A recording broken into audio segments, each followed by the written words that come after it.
Hey everyone, and welcome to the Ncast. I'm Guy Weissmantel, your host and Executive Vice President of Marketing here at Ncontracts.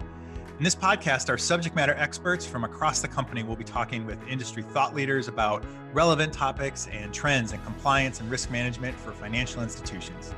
You'll learn the latest tips and tools to manage risk in this ever-changing environment. Let's get started.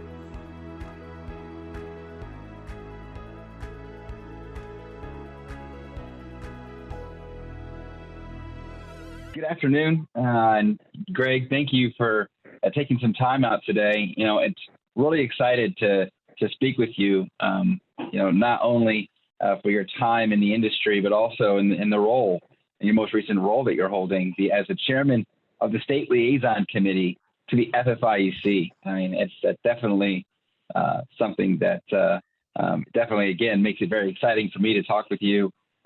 So much knowledge. We only have so much time. And so I have some questions we put together. And again, just thank you so much for being here with us. You have a unique position in representing all of the state commissioners and an organization that represents the federal regulatory agencies. What a unique crossroads. Can you share a little of what it's like to serve as the chairman of the FFIEC State Liaison Committee? Sure. First of all, let me just say thanks to you all for having me on, and certainly appreciate what you all do with regard to risk management in our financial institutions. But I would say being chair of the State Liaison Committee has probably been one of the most intriguing assignments that I've had in nearly 35 years. Over 15 years as commissioner.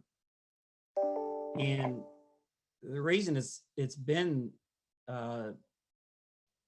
so intriguing and really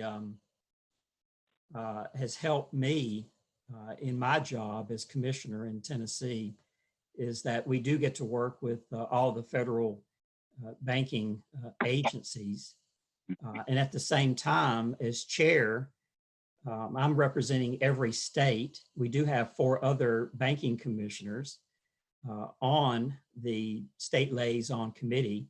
And then together, what we do is develop a state position to represent to all of our federal counterparts when the council meets. So, when we have the Comptroller of the Currency, the FDIC, the Federal Reserve, CFPB, NCUA, and the states, then I'm representing the state perspective when we all meet. And I will just say this, that when I first came on, the Obama appointees were in place for a short period of time. 5 years, about 5 years ago. And so I've seen the transition from the Obama appointees to the Trump appointees. And now, over the coming weeks or months, we're going to start seeing, I'm guessing, a transition to some degree for some of those agencies.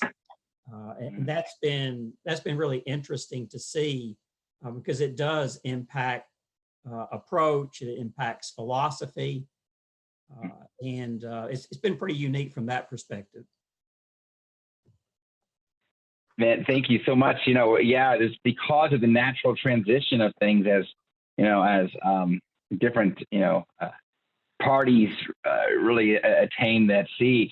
I'm sure you guys have gotten really used to, how do we bring in these new thoughts and philosophies, like you mentioned, and do so in a very quick manner, to start doing some good work. So it's thinking about this conversation being about directors and the reason that they actually keep minutes and they actually record information so they can remember what they were talking about. And even in a transition perspective, that's an important thing or process to have, so it's similar in both of those entities at a bank level and even at these higher levels as you're talking about. What would you say are you're most proud of in that work that that you've done on the committee that doesn't necessarily make the presses? And I know that they have confidential information, but what can you share that you're really like proud as you look back at the time spent? In that first year, I remember the chairman of the FFIEC really focused on the regulatory burden for community banks. I was a little bit surprised at that, that was going to be one of the, but I was pleasantly surprised that was going to be one of the focal points. And not only was it a focal point, but the chairman of the FFIEC gave us as the State Liaison Committee a chance to talk about our approach to regulation in support of community banks. So I got to talk about, and this is, I don't want to talk about this anyway, and this is the perfect segue to it. I got to talk about how we supervise institutions in Tennessee. So I talked about the balanced regulatory approach. I talked about ensuring safety and soundness, of course, which is everybody's number one interest. Right. Doing that in a way that gives institutions the opportunity to contribute to economic progress. And it's really important. I'm sure I was probably asked, well, how do you go about doing that? It's all about tailoring regulation, giving each board of directors, each institution the ability to move forward in a way that makes sense for that institution. And for us to tailor our regulation to the merits of each institution. And so that was, right off the bat in probably my second or third meeting nearly 5 years ago, being able to talk about that, being able to give that view, I think was important for all of our federal agencies to hear. So that was good. One specific issue dealt with the availability of appraisers. That was high on the list of issues 5 years ago. It's still an issue today. Yeah. It really is. And I will say this, that I think one of the things that we've all determined through the last 5 years is that there may not be a one-size-fits-all approach, and that we really need to make sure that local jurisdictions have the ability to come up with solutions that make sense for them. And so even though there hasn't, I don't think there's been maybe a nationwide solution that's been developed yet, I would say that one of the results of those discussions in Tennessee has been bankers and the appraiser community coming together, creating a dialogue that we didn't have before. And so I give a lot of credit to the Tennessee Bankers Association, to individual bankers, to our appraiser commission, Rex Garrison, and others that have done a lot in creating a dialogue that is helping us create our own solution. But there's going to be more discussion, I think, at the FFIEC level as well. Yeah, that is great. And as you talked about, there are so many nuances, of course, to being compliant, and of course, reasons for the various regulatory requirements. And from a compliance perspective, right, there needs to be some independence and definitely consistency in the way that we're appraising, properties. And of course, as an institution by yourself, like, okay, well, we have to comply with this.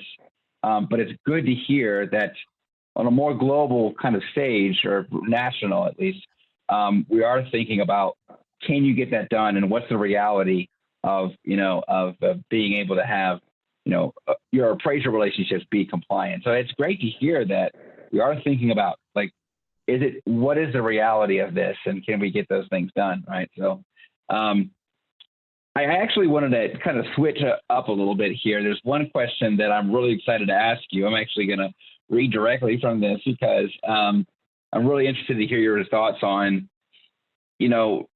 first make a statement here. For bank directors, we know that risk management in a large part across the industry addresses the math of things. What is your loan delinquency, and and how does that affect return on your assets, your, of course, your capital adequacy. But we know that risk management is more than just the math of things.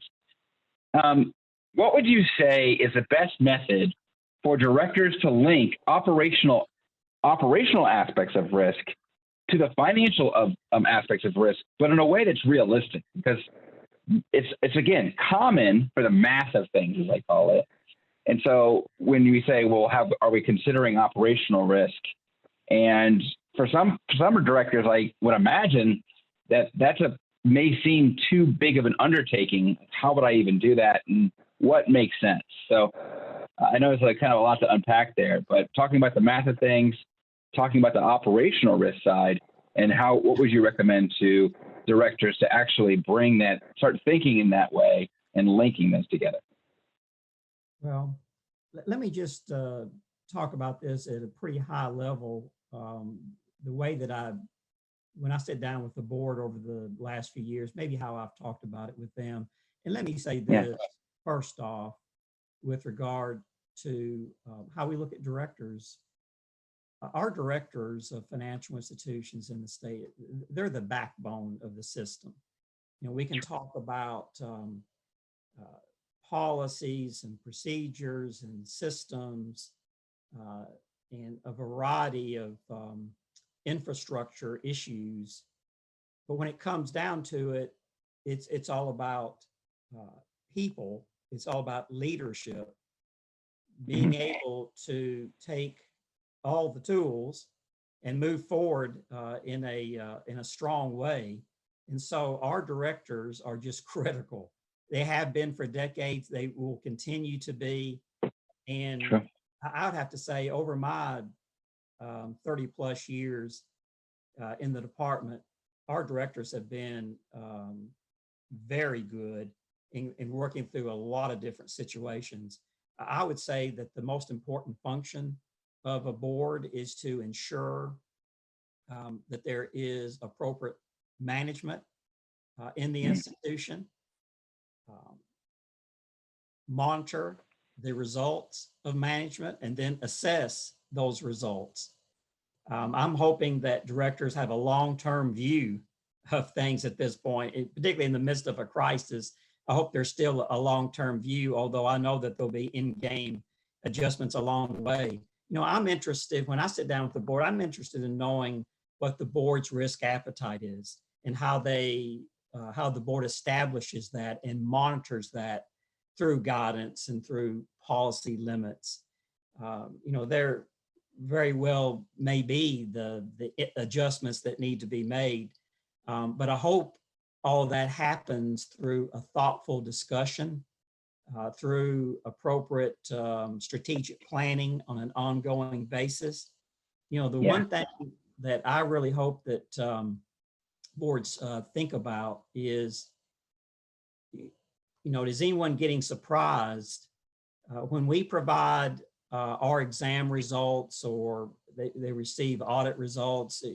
Hopefully they're not being surprised by where the bank is from a variety of different standpoints.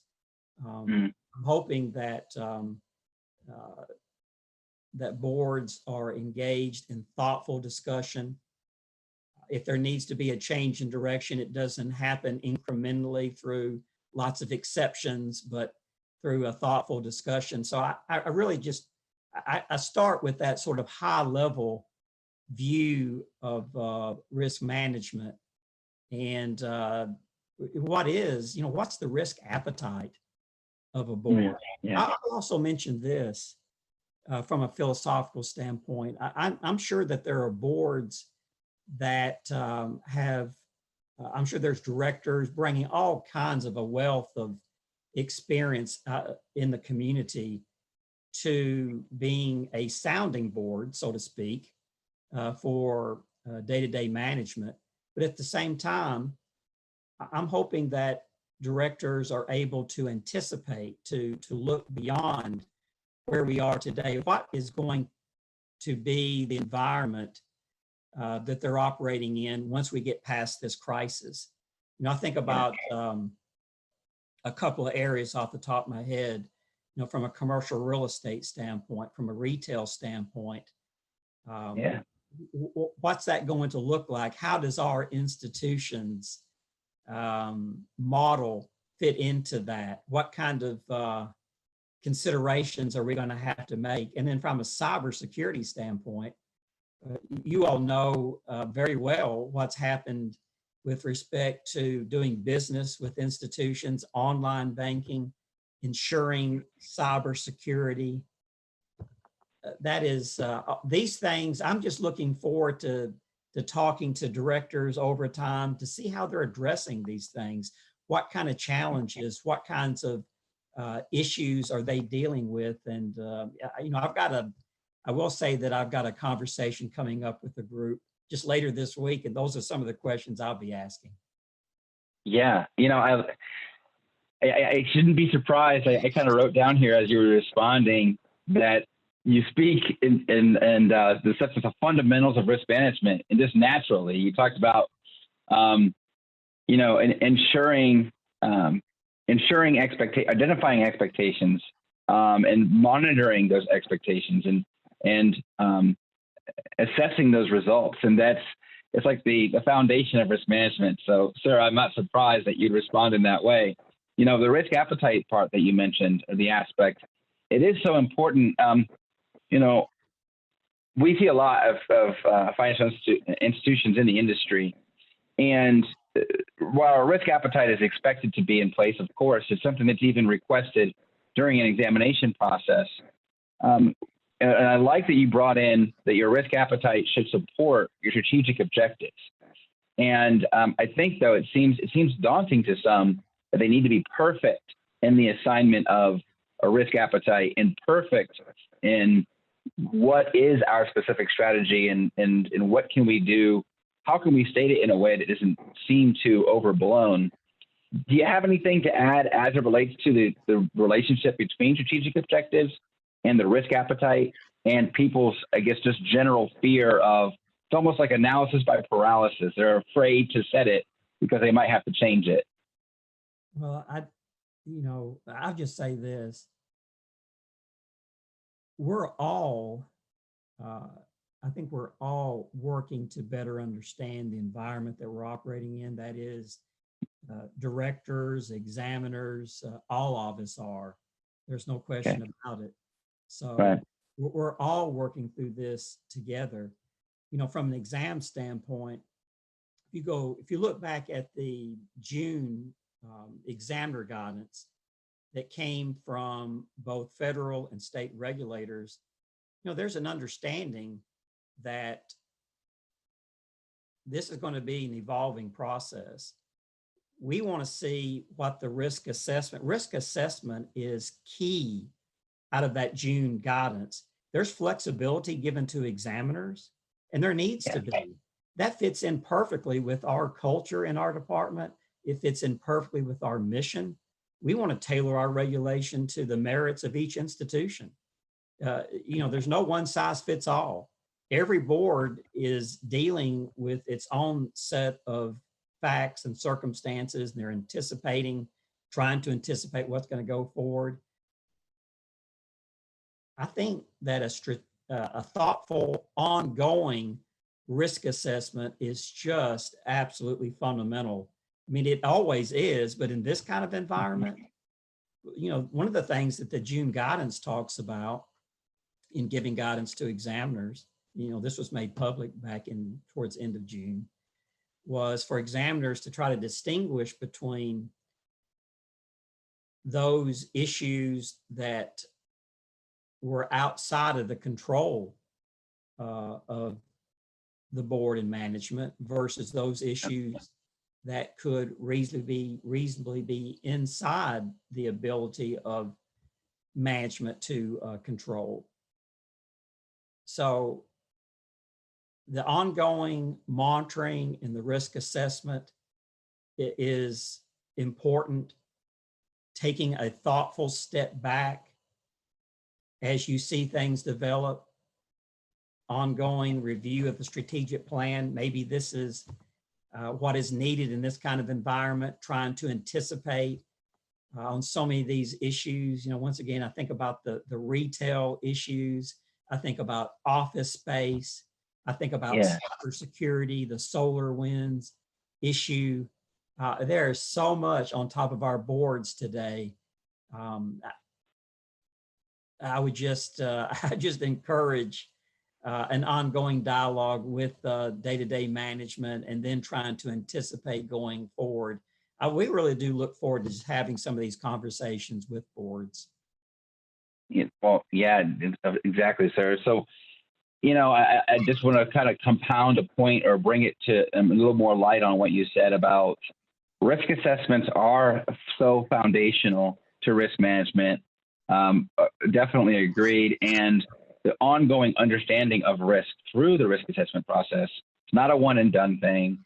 The longer you wait to update, the farther behind you are, right? And you can't really have confidence in where you are in relation to your risk appetite and all those things. So yes, thank you for that information. I would add one thing. One question is, are you getting all the information that you need from the board packet? And one of the things that I would ask directors is that when you get our examination, were you surprised at some of the issues raised, if any, some of the conclusions that we made? Are you getting surprised with respect to what you're getting from the board packet? That is, it's going to be just critical to have the data that you need to understand your direction and not be surprised. And I think, generally speaking, that's happening. I do recall, this has been a long time ago, I do recall one institution, or maybe one board, that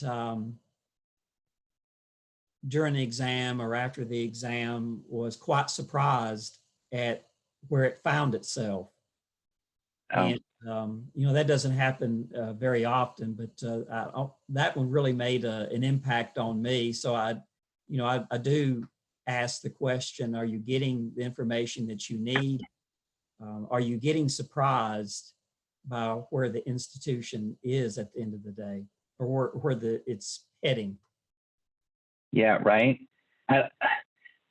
Man, Greg, I wish we had more time, because I would love to dive more into that aspect about don't be surprised. And sometimes I'll make a point. Maybe you'll have something to add with this. That when you do risk assessments in the organization, if your intent is to make it look rosy, that doesn't help the board, right? Because then it would be ripe for surprise, right? In the event that, an independent party would identify something. And again, it's very ripe for surprise. And so the goal of the risk assessment is not to be all green, maybe, right? We're okay. It's just be honest with yourselves. And that doesn't actually look bad on an institution, that if they recognize the risks and we have to manage this. And even if there are higher risks that are still managing through, they're being effective managers and leaders, right? Oh, so, yeah. That's absolutely correct. In fact, our department, we engage in an ongoing risk assessment ourselves. And, nice.